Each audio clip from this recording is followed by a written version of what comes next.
Science often describes the origin of the solar system as an orderly story: dust, gas, collisions, and over time, planets.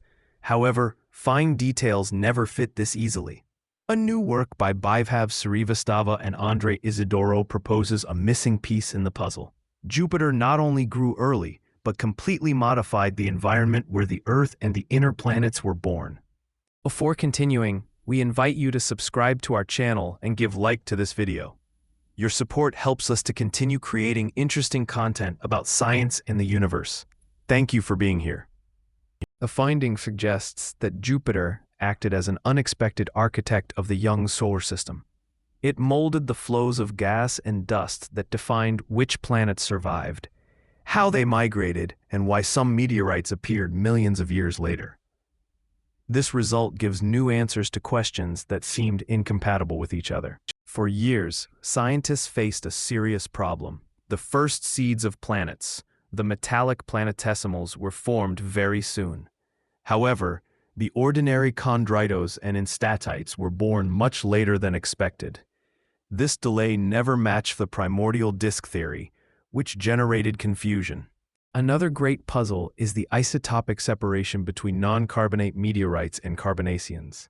Both groups seem to come from regions other than the young solar system, as if there was a barrier that prevented the material from mixing.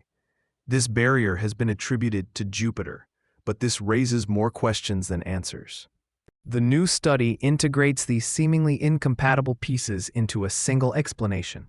The authors suggest that the key is not only that Jupiter acted as a barrier, but how it modified the gas disk from the moment it began to grow, creating conditions that allowed both the isotopic separation and the late formation of planetesimals. The team used hydrodynamic simulations to observe what happens on a disk of gas and dust when a giant planet begins to grow. They discovered that Jupiter, reaching a sufficient mass, not only opened a gap around it, but also caused a deep effect throughout the inner region. This led the inner part of the disk to stop behaving as a sticky environment where planets migrate to the sun. On a disk remodeled by Jupiter, migration is naturally slowed down because the inner gas runs out of time. In addition, Jupiter created dust traps that altered the growth dynamics of the inner planets. With the new map of the disk, the authors proved how the embryos of Earth, Venus, and Mars would grow. Simulations showed that if the disk were uniform, the embryos would fall towards the sun, but on the stage where Jupiter appears early, the embryo remains stable in its position, avoiding falling inward. Jupiter also allowed a new wave of late planetesimals. As the embryos collided, they generated dust and fragments.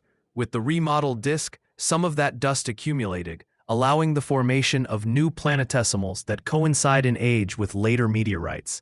This explains the chronological discord observed above.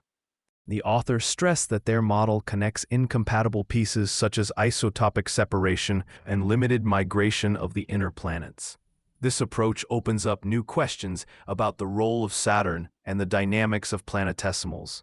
The history of the solar system cannot be understood without the early influence of Jupiter. Finally, this research also offers an important clue to studying other planetary systems. If many young disks show similar rings and holes, it is likely that growing giant planets are rewriting the destinies of rocky planets. This could modify the architecture of habitable worlds in other systems.